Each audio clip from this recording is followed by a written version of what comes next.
Okay, it looks like now would be a good time to get started. I want to welcome everyone today to this live webinar hosted by EPSIA, MindMax, and UC Merced Extension.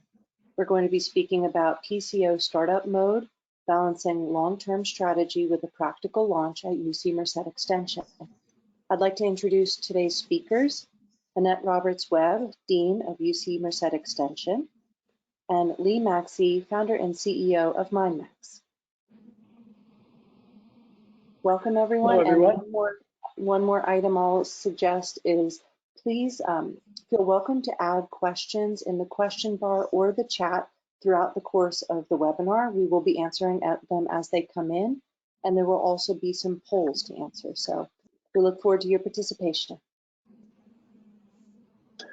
Hi, everyone, and I'm really glad to be here with a colleague and friend, Annette Webb, who has recently taken on a fantastic, I'll call it promotion and new role as a dean, which is just awesome to watch. And well, have you introduce yourself first, Annette? All right, thank you, Lee, and thank you, Lillian, for the intro. Hi, everyone. Thank you so much for joining us today to talk about this topic. As Lee just shared, just started in a new role as Dean of Extension at UC Merced, and was formerly at UC Riverside Extension for over 20 years. The last part of that was serving as Associate Dean. So it's been really exciting, but also bittersweet to make this transition into this new role. But I'm really focused on the exciting part of that. So thank you. And I'm CEO at MindMax, and MindMax provides advisory and strategic support for schools, PCO units especially, and we also do a lot of the enrollment growth work through marketing and enrollment services and technology to support schools and units enrollment growth. So with that, tell us about the situation at Merced that you've found yourself in. Yeah, so UC Merced is part of the 10-campus UC system in California, system of public land-grant universities. And it's the youngest campus in the system, so it was established in 2005. So it still has a very entrepreneurial startup feel to it. The faculty who have joined UC Merced, they came knowing that they were coming into something they had to build, right? So it's kind of part of the ethos of UC Merced is to want to be building something better, to be building for the community and towards a better future for the Central Valley. So UC Merced Extension was established about 5 years ago, and they started the programming in the teacher credential space. So that's pretty well established and running a multiple subject, single subject credential program, but that's really kind of where the development of the unit kind of started and has stayed over the last 5 years. Extension was also built on top of the infrastructure of other units. So enrollment management, the head of enrollment management was also part-time dean of Extension. So it didn't really have its own full division until they did the search for my position as the first full-time dean of Extension. So now the campus is really taking a full forward investment in building out a well-scaled, well-developed extension division. And just to reiterate, please, if you have any questions, just type them into the chat, and we'll answer those as we go along.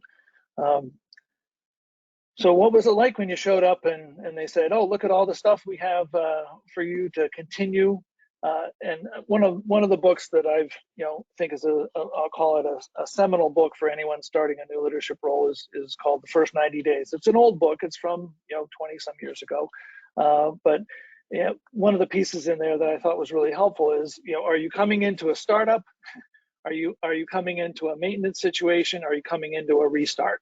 And so how would you describe, what you came into and what your first day was like? Yeah, definitely a startup. And that's what I loved about it. I'm, very entrepreneurial minded, and I was really excited about the opportunity to build.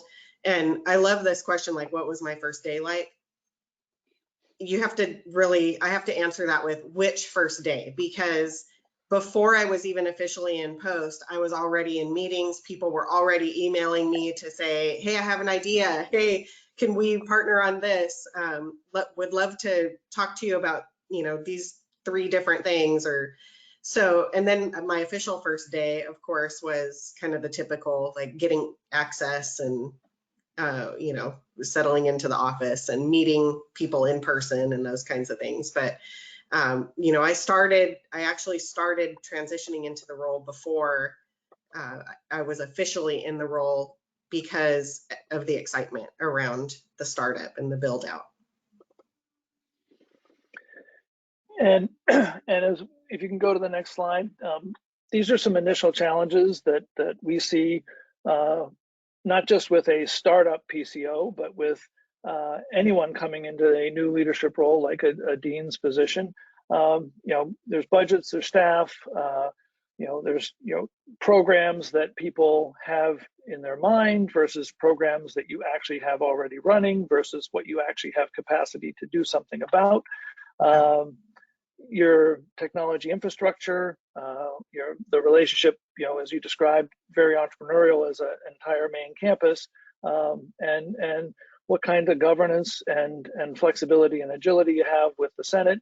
And then, one of my favorites to really focus on and work backwards from is, what's your North Star? Like, what is the mission? One of our core values at MindMax is to align to mission. And so we really are interested in looking at the bigger picture, like, what is the unit trying to do? How does the unit support the larger campus or the larger university?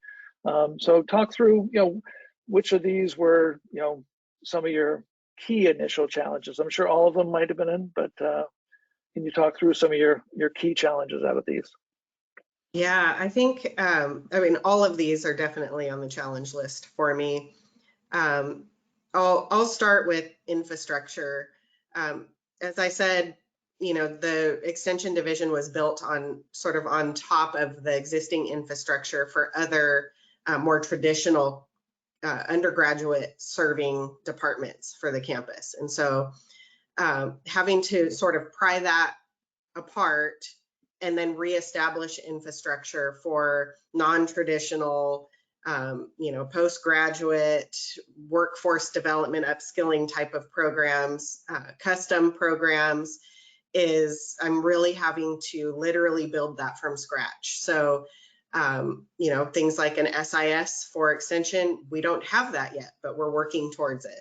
We're borrowing from other places to operate right now, which is why the scale of the unit has stayed small, because the infrastructure isn't there to support a fully built out program.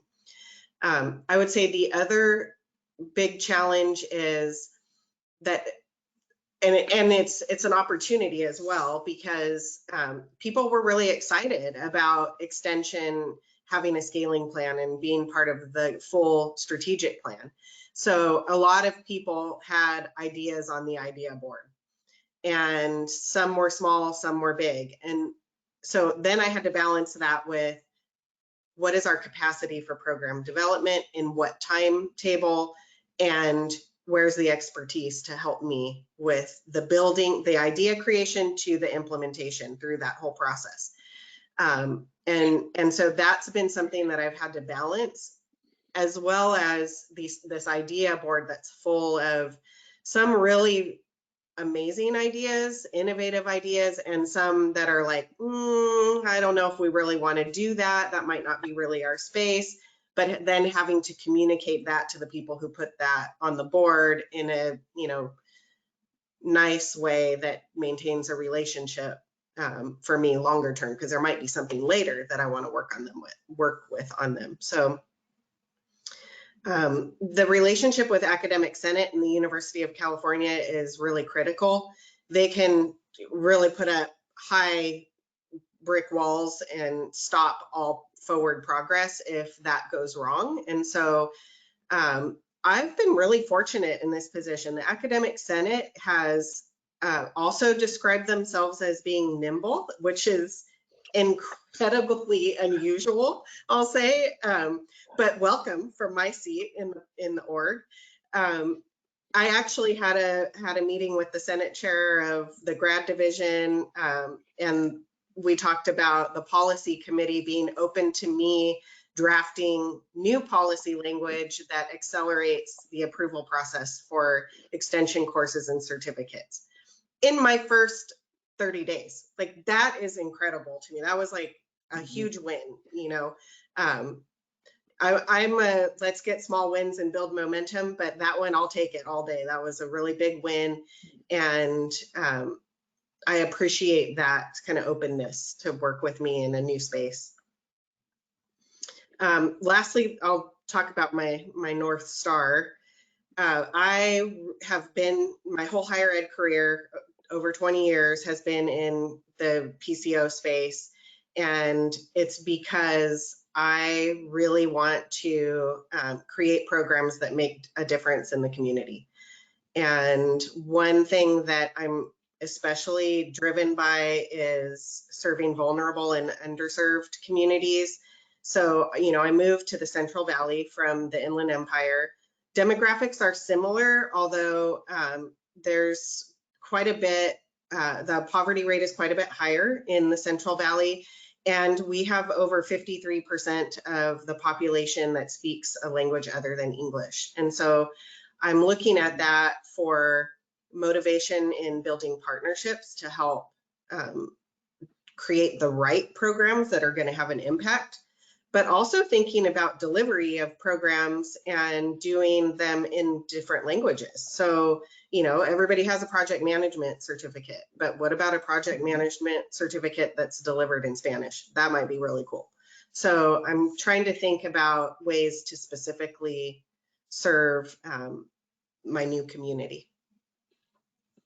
That's great. And yeah, I think that raison d'etre, I mean, we started MindMax as, you know, to make education accessible, which we can't say that as a tagline because it means something else.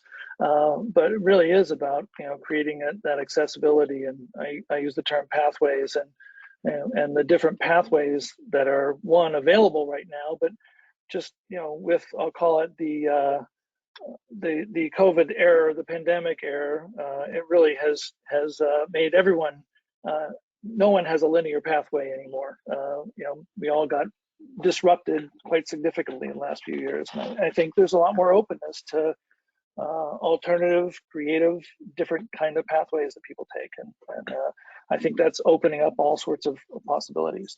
We're going to go to our first poll question. So if you could, the poll launch, how does your school make decisions about adding new programs? And it's a you know, multiple choice. I think you can select on this one as many of these as part of your, you know, decision-making process for new programs. I'll put 1 minute on the clock so everyone has time to respond.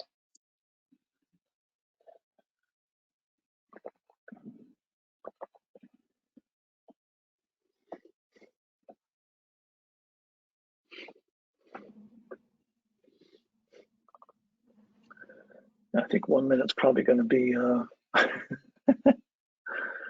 How about 30 seconds? So. Yeah. I could stop at 30 seconds. The responses are coming in. Good. There we go. Great. Keeping up with the Joneses. That's a good one. Okay, wrapping up. They have a project management course. We should have a project management course. They have a, you know, course on Homeland Security. We should have a course on Homeland Security. Right. Great. Well, thank you. Let's see what we got here. So, I usually call those the staple programs. The staple programs, right? The staple program. Everybody has the staple program. So that's an interesting balance here in terms of, instructor or faculty driven, people coming with an idea or with a program, and then also a good balance with, looking at the market opportunity and working backwards from that. So I think that's a pretty good balance, because you need to have someone to be able to teach and deliver a program, and have people that are motivated to do that, as well as a market opportunity. So neat. Yeah, good. So program rationalization, if you can go to the next slide, Lillian. So program rationalization is something that we do with schools often. And if you can click forward, Lillian.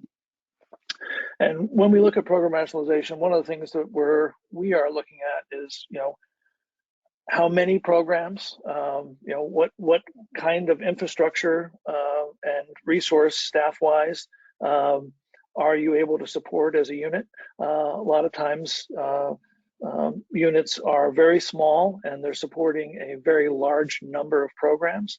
A lot of times if programs are interrelated or tangential to other programs, they can be thought of in a portfolio, or they can be thought of in a group, and so it isn't quite so onerous. But we'll see schools that have 43 or 50 different programs, and they have a staff of 4 or 5 people, and that's a lot of programs to support from a marketing standpoint. It's a lot of programs to support from a delivery standpoint. And so there's 4 dimensions that we encourage schools to use in thinking about how to rationalize programs. One is, what is the current and or potential top line revenue? Like, how much revenue does this program currently generate, and what is the potential for it to grow? And sometimes that's a capacity issue, not a market issue. The second is, net return. The one I use as an example here is a farming program we did with UVM, where the class could only handle a dozen people or so, and there were a lot of tractors involved, and there was not much net return. But to our third dimension, it was of very high mission importance. It was the right thing for them to do.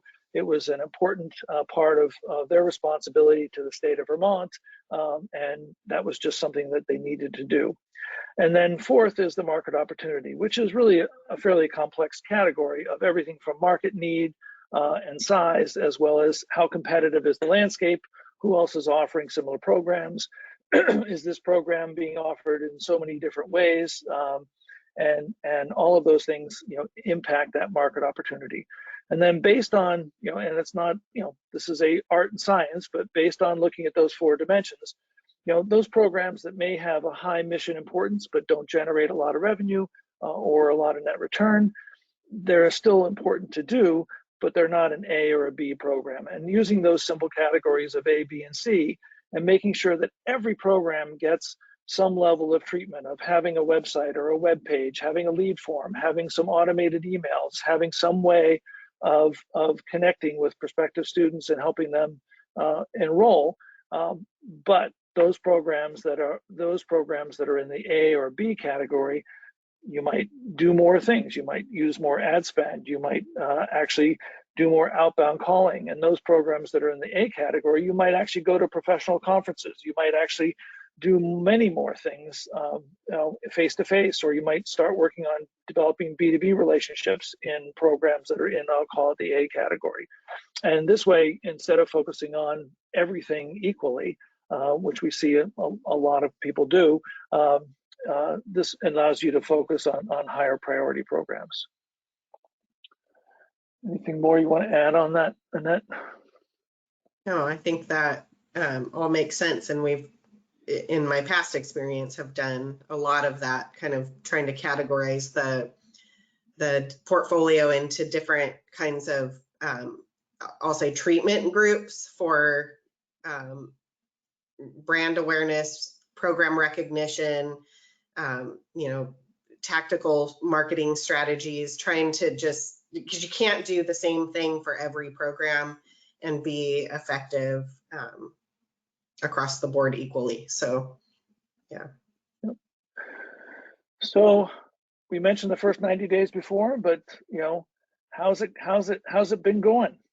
Yeah, so I've met with a lot of people, did my listening tour, which you know, I really took a pretty open and transparent approach to some of these, because I'm sure you've all experienced this, where you're starting a position and you start to hear, you know, some of the naysaying kind of things, whether it's about your programs, like, oh, this doesn't work quite right, or we're so glad you're here because we need this operational fix, or, you know, be careful when you talk to this particular person. And so I was like, you know, I'm coming in fresh. I'm going to make my own observations. And I met with some people and I just asked them, tell me what you see is working in extension now and what's not working and why, so that I can understand how it's affecting you and your work, and see where I can either do some process improvement, or do I have a staffing challenge, or is there a program update that needs to be done. So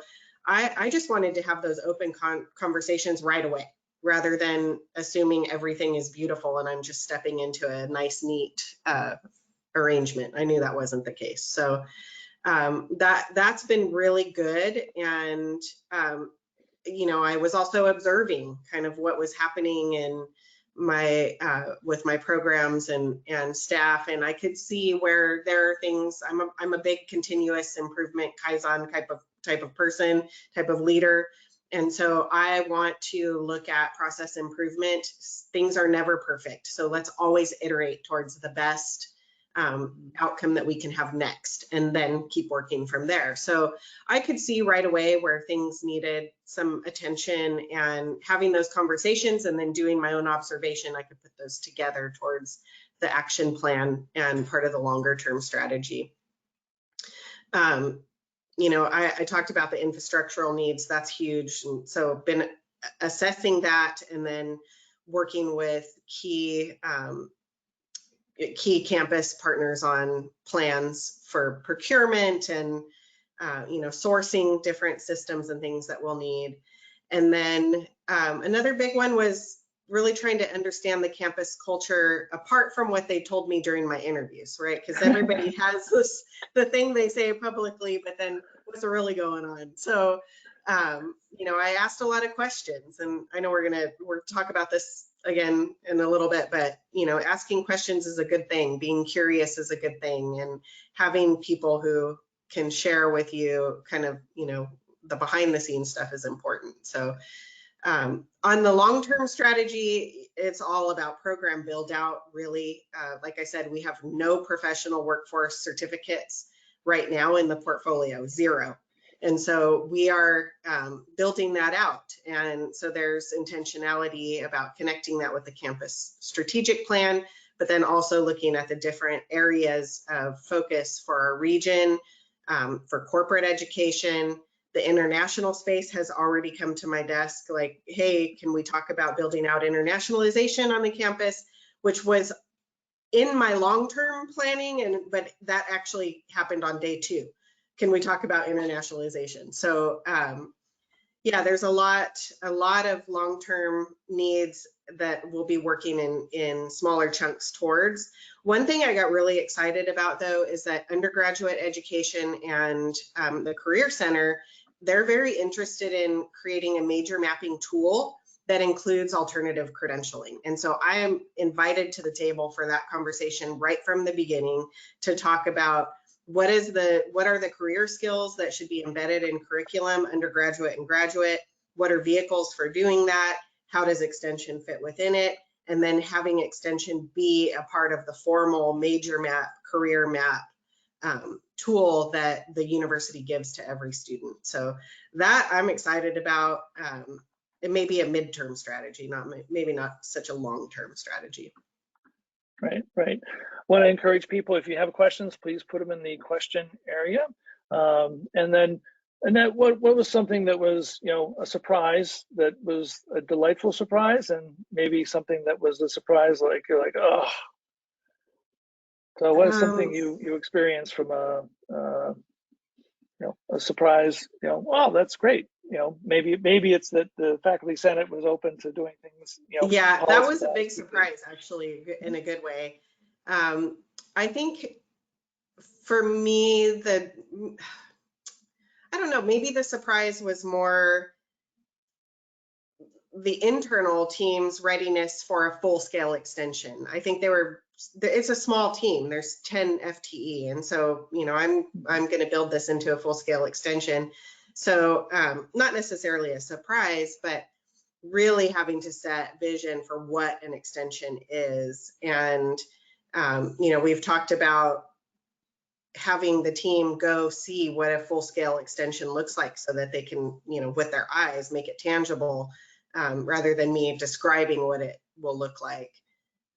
So that was a little bit of a surprise, and even with the campus, I won't even just narrow that to my team. Even some of the campus faculty and staff are like, tell us what an extension is. Like, what is a PCO unit? What do you do? Where are you going to focus? So, I've had to do a lot of sort of the, describing out key components of what PCO units do, which I know we all have to do, even in well-established PCO units and well-established campuses. It's always having to say who we are, what we do, why we do it. Right.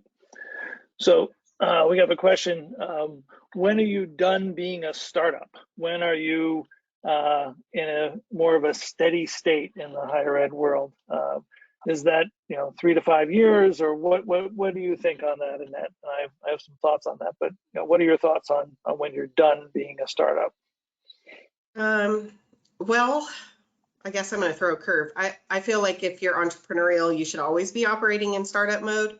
And I also feel like PCO units have to, back to the portfolio rationalization work, just because you start something doesn't mean it stays there forever. So, they're like traditional business product lines when you think about product life cycle and, from the innovator to full adoption and then late phase work. So I look at certificates in that way.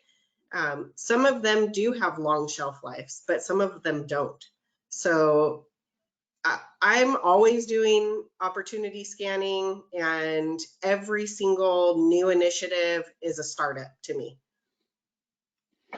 I think I wouldn't put it in a matter of time, but I put it in terms of when some certain markers happen. So some of the markers for me about when you're moving from a startup to, I'll call it, ability to scale, ability to grow. And so one of the things is having a technology infrastructure that allows you to have access to your data and to know, I'll call it, how things are going in all parts of the house. A second thing is, business processes that are defined and documented, so that a new employee, a new associate, someone coming on board can actually quickly get up to speed in terms of understanding the business process. Those would be, two really big markers in my mind. And that you're, I'll call it 90% fully staffed, or 80-some% fully staffed, because I don't think you're necessarily ever going to be like where you'd like to be in terms of fully staffed, but those would be some big markers. And then lastly, that you have some ability to forecast and understand what's likely to happen a year from now or half a year from now, and what are the indicators that are telling you it's not going to go as well as you'd hoped, or it's going to go better than you hoped, and that you're able to address that. So we have another question, which is, if you're in a startup mindset continuously, how much bandwidth do you actually allocate to horizon thinking, specifically related to technology?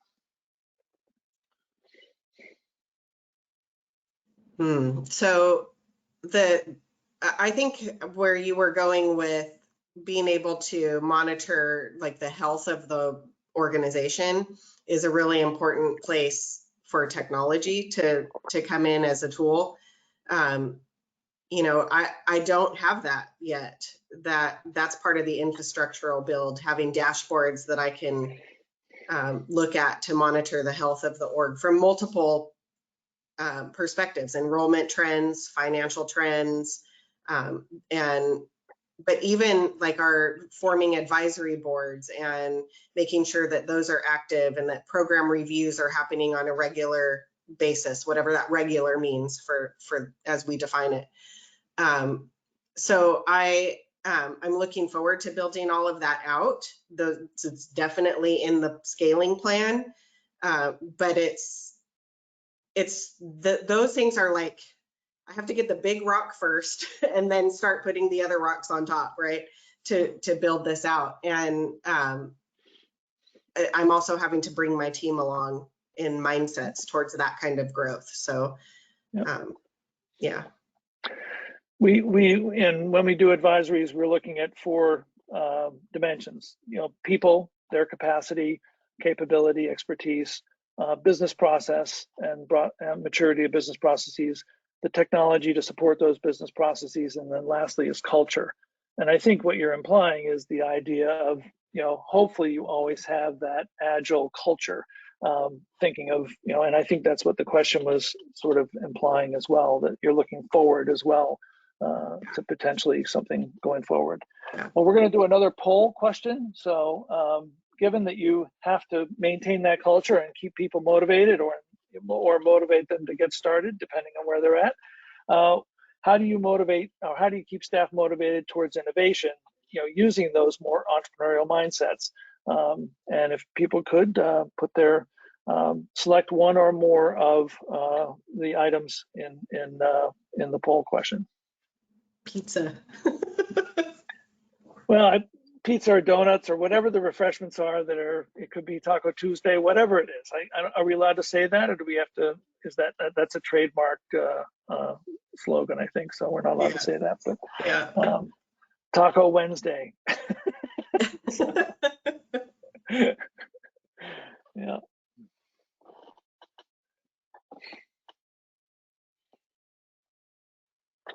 Okay. Okay, last few seconds to get everyone's responses in.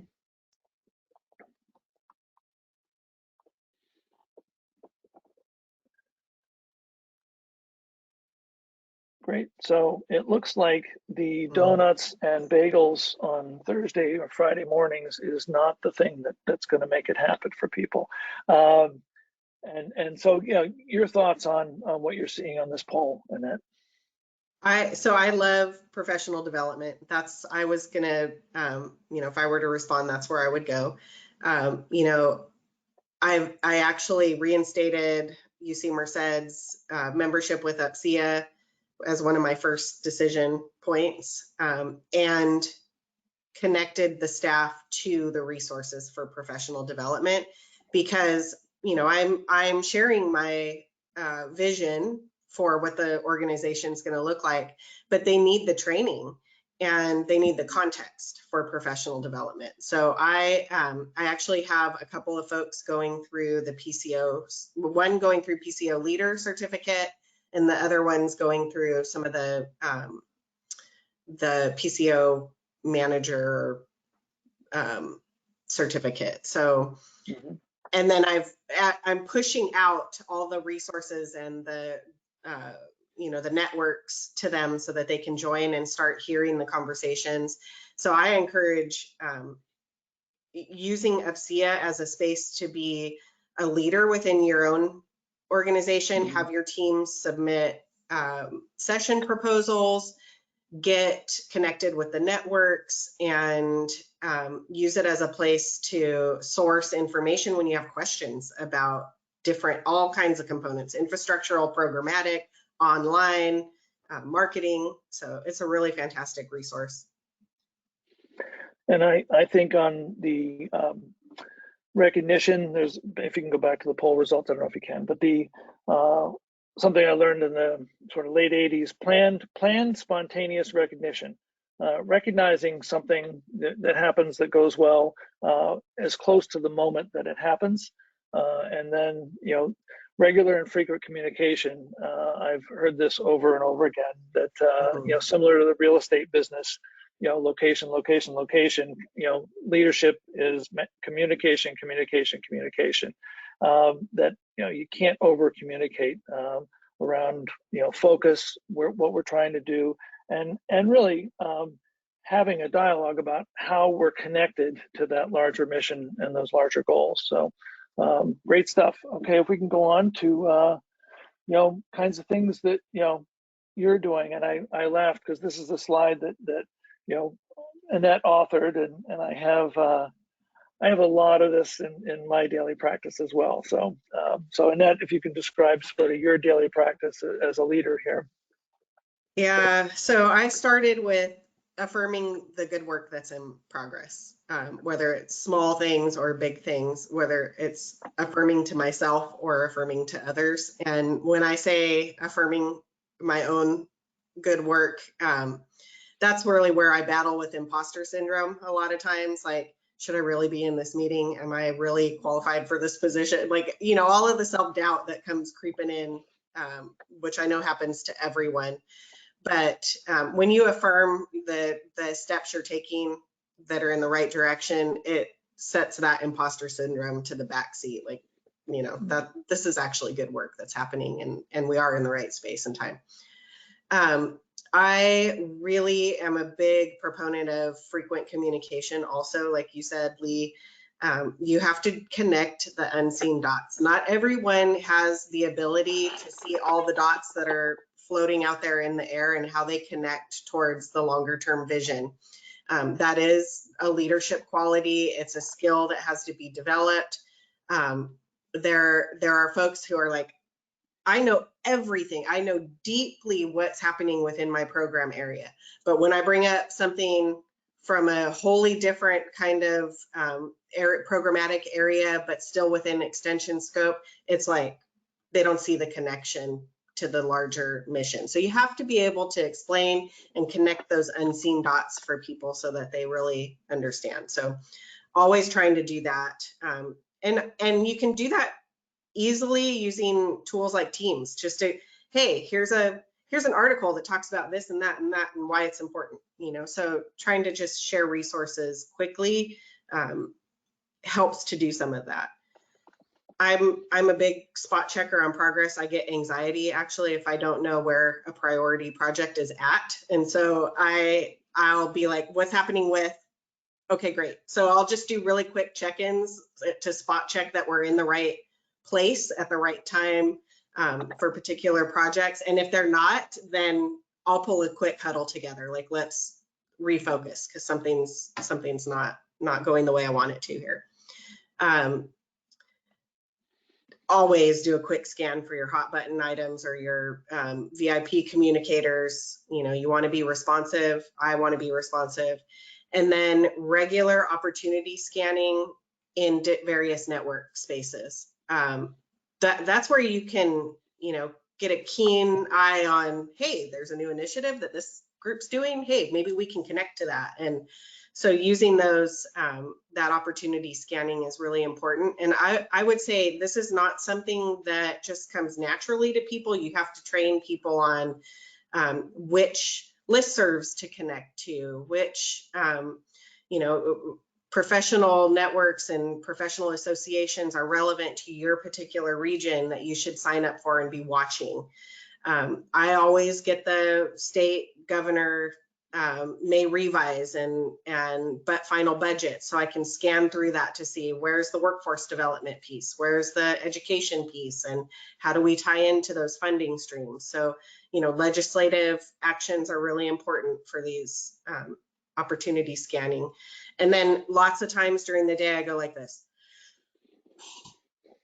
And I just take a deep breath, refocus, and then go to the next thing. So breathing is important. Deep breathing, cleansing breathing is important. As a friend of mine said, if it doesn't affect your breathing, it's not necessarily that important. But yeah, I say for myself, I relate to a lot of these. I have a daily meditation practice that is really important for me and helps keep me on the beam. And I strongly agree with the affirming, look for ways to recognize good work. And then that whole principle of, rocks, pebbles, sand, what are the most important things, in, keep what you call hot button items or, the key items. And then lastly, one of the things that I try to do is I try to consume information from other sources other than higher ed or other than marketing and enrollment news, and try to look for relationships between things that are going on in other business areas or other countries or other fields. I think that's something, Richard Feynman was someone that I really admired. I love that idea of trying to find, relational connections and bringing those into my thinking about, what's likely to happen. So, well, let's go to another slide on partnerships. And so, MindMax, and I'm really, I was going to say I cringe at the word partnership sometimes, but I think partnerships are really important, and I think being precise about what a partnership means is important. I remember in the early 2000s, actually 99, 2000, I went to a conference and everybody had all these partners, right? And they weren't doing anything with any of these partners. They were all named partners, but they weren't actually doing anything. And then 9/11 happened, 2001 crash and everything. And people didn't have partnerships anymore. They were basically, this is what they I'll call it, stuck to their knitting. But I think of partnerships as being, shared risk, shared reward. That's what a partnership is. And at MindMax, we talk about, functioning in the spirit of partnership. And that's where that mission alignment is really important. We use 5 core values in terms of how we think about working with our suppliers. We even use it in terms of thinking about what units or schools that we want to work with. Can we work with them and be true to our values? And sometimes that's a tough thing to answer if it's I'll call it a financially good relationship, but maybe a tough relationship for our team. So if you can talk about your thoughts on partnerships and why they're important. I call this the high maintenance partnerships. Mm-hmm. So partnerships are really important to PCO units, but you can get caught up in the number of partnerships versus the quality of partnerships. And so I think for me, my method to developing partnerships is really about forming relationships that are mission aligned, sustainable, recurring mutual benefit, and that have, this is along with the mission aligned, but that have an impact on the community that we're both trying to serve. So, to your point of, who's the right part, where's the right partner match and right partner fit, every single partnership, they're going to have points of challenge or contention or difficulties in whatever context it is to work through. And so you have to be able to navigate that together in a professional way. And that's where I think as leaders, developing your emotional intelligence is really important, because you will use that emotional intelligence through those conjunctures where you're having, maybe some contentious conversation about the future of the partnership, current state of the partnership. But if you know that you're still mission aligned, then you can get through those in a way that's respectful, professional, and have outcomes that will continue the mutually beneficial partnership. I've seen a lot of partnership conversations where it's like, it's one-sided, and the expectation for the other partner is not really realistic. And so sometimes you have to just let those kinds of partnerships go. If they're taking up too much of your bandwidth for the return that you're getting, be honest about that, and be honest about those kinds of expectations from the start of the partnership, so that who you're talking to, they understand what your constraints are and what your expectations are. I think, I don't know, maybe we think about partnerships as like full-scale corporate negotiation conversations, and there's a little bit of that comes into it. But if we can just start with what we expect at the beginning, then we can say, oh yeah, we're in close alignment here. We can get to a place where we can agree. But if we're really far apart, don't waste the time working through, jumping through all those hoops, because bandwidth is, it's a scarce resource right now. Yep. I agree. One of our core values of building meaningful relationships, I always talk about it as the commitment to work through difficult, times. And we've been very fortunate to have some really great relationships where it hasn't gone well, and together we've worked through it and gotten to the other side. And it's, those are the relationships I'm really grateful for. So we have another poll about partnerships. So if you can participate in the poll, it would be great. How important are community partnerships to your work? And if you can select one of these to get a sense of how important are specifically community partnerships to your work.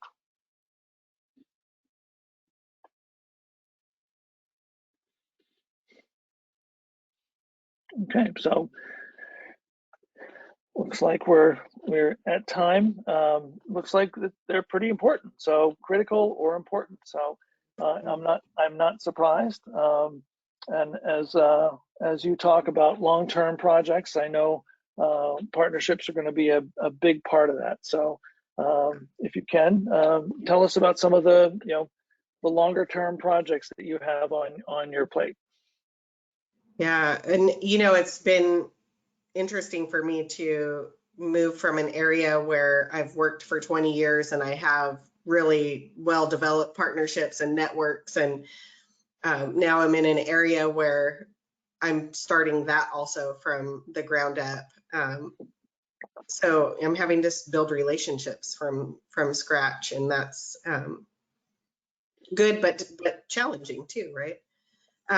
So a couple of things here that we're working on. We do have a University of California degree completion consortium. So we're serving students who have stopped out from their undergraduate degree programs in the UC system. And our UC Office of the President is really advocating for us to have a sustainable, long-term, system-wide degree completion hub using the 4 campuses that are part of the consortium. It's Merced, Riverside, Davis, and Santa Barbara. Mm-hmm. And in our methodology, we're providing personalized, high-touch student advising and support services to get these students back in to finish their degrees. We are also, as I said, working on scaling the operational infrastructure to a mature state. This includes the student information system, LMS, having strategic finance and strategic marketing and communication strategies. Right now, those are kind of, they're, we don't have any dashboards. I can't just go pull a report. So things are needing to be built out there, and we'll do small steps towards that maturity state. Like I shared earlier, we are being asked to be an internationalization partner for the campus. And at Riverside, I was a co-chair of a global partnerships action group. And so that uses a collective impact framework to bring together the multiple stakeholders from the campus to focus on international partnerships and then academic pathways to the university. And so a lot of that work can happen through extension, and we'll be working on that in alignment with the campus strategic plan. And then I'm really looking forward to having a portfolio of certificates and then being able to monitor their performance. So usually people are saying we're monitoring the performance of our portfolio. Guess what? I'm at the portfolio building stage. So long-term strategy would be that I'd have stable, predictable enrollment and fiscal sustainability from that portfolio that I'm building. And then last but definitely not least is the staff development side. I'm really talking about the PCO mindset qualities around being an agile employee, flexible and innovative, being responsive to our community partners. If a new partner or a new student contacts us and we don't get back to them, within a couple of, I want to say a day, but if it's happening longer than that, they're going to go somewhere else because they want an answer. So I want them to be curious. I want them to think about, ooh, is this a good fit for us? And ask the question. So really helping the staff to develop this kind of entrepreneurial mindset to be agile. And in fact, we talked about this in our staff meeting, we had a team building meeting, and we were talking about our mission statement and rewriting it. And they were asking me, what are the pillars that you see or core values that you see in extension that we could actually build into our HR recruitment processes for new staff and the onboarding process. And these are some of the descriptors that I used for that. So, and if you go to the next slide, when we do an advisory, when we're working with the school, one of the things that comes up are ideas for improvement, ideas that could make a difference. And so this matrix, left to right is, low effort to high effort scale, and then vertically low impact to high impact. And things that are in that, top left-hand corner that have potentially a high impact and are relatively easy to do would be in that category of quick wins in that first 90 days, or in that, if you're in a new position. But really, these are the things that can get you some quick wins. The quadrant to really focus on is the orange quadrant, which is the investing the time. And those are the ones that, that list that you just had on the previous slide, most of those would fit into that category. You're assuming, or you're anticipating, or you're hypothesizing that all of those longer term goals are likely to have a high impact. But all of them require time, resource, maybe budget, and so forth, or technology, and they may not be that easy to execute on. And we find this is a really helpful tool in terms of thinking about the dozens of ideas that you might have, and really, things that might be easy to do, but aren't really going to have a high impact. In that purple, just it's not even worth doing them. Just keep, because like you said, it's about bandwidth and timing. So we'll ask if you have any more questions. Oh, there's a question. Can you please share the presentation slides and recording? Yes. Actually, Lillian, if you can answer that question, that'd be great. Question is about presentation slides and recording, and I'm not sure on the answer to that. Sure. We will have the recording sent out to all attendees, and also anyone who registered and couldn't attend today, by the middle of next week. And if you'd like to request the slides as well, they'll be part of the recording. But definitely feel welcome to just drop me a little note in the chat, and I will make a note of that you want the slides. Thank you. And if you can go to the next poll. So next poll is, who are the key influencers and or stakeholders as you're developing your strategic plans? Who and select as one or more of these in terms of the key influencers as you build out your strategic plans.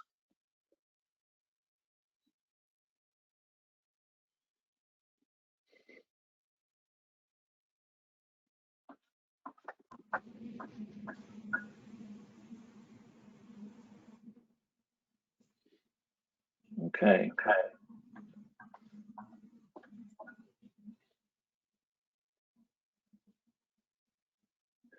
And by the way, I'd like to do a shout out for Lillian, who the internet in their area and house went out, and she had to switch to a hotspot, and she still kept all these slides going. So well done. That's a lot on your feet there. So thank you. Okay, that looks good for the poll.